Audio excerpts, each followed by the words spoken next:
ব্যক্তিজীবন নিয়ে সবসময় আলোচনায় থাকেন বলিউড লাস্যময়ী অভিনেত্রী জ্যাকুলিন ফার্নান্দেজ।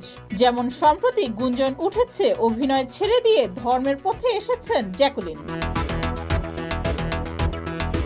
সম্প্রতি সামাজিক যোগাযোগ মাধ্যমে একটি পোস্ট দিয়েছেন জ্যাকুলিন, যা থেকে জানা গেছে বেঙ্গালুরুতে গিয়ে জ্যাকুলিন আধ্যাত্মিক গুরু রবি শঙ্করের আশ্রমে উঠেছেন এবং তার সঙ্গে দেখা করেছেন। সেই সব মুহূর্তের ছবি তিনি নিজেই সামাজিক যোগাযোগ মাধ্যমে শেয়ার করে ভক্তদের সঙ্গে ভাগ করে নিয়েছেন।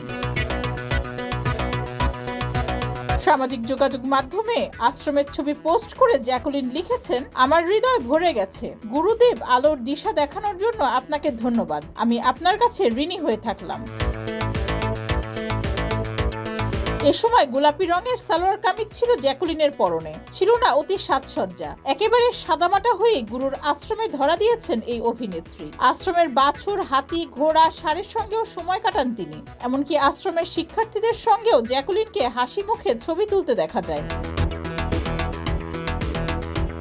বলা হচ্ছে, প্রেমিক সুকেশ চন্দ্রশেখরের সঙ্গে আর্থিক কেলেঙ্কারির ঘটনায় সংবাদ শিরোনামে থাকা জ্যাকুলিন যেন আশ্রমে যেয়ে নিজের জীবনের নতুন দিগন্ত খুঁজে পেয়েছেন। ডেস্ক রিপোর্ট, যুগের চিন্তা।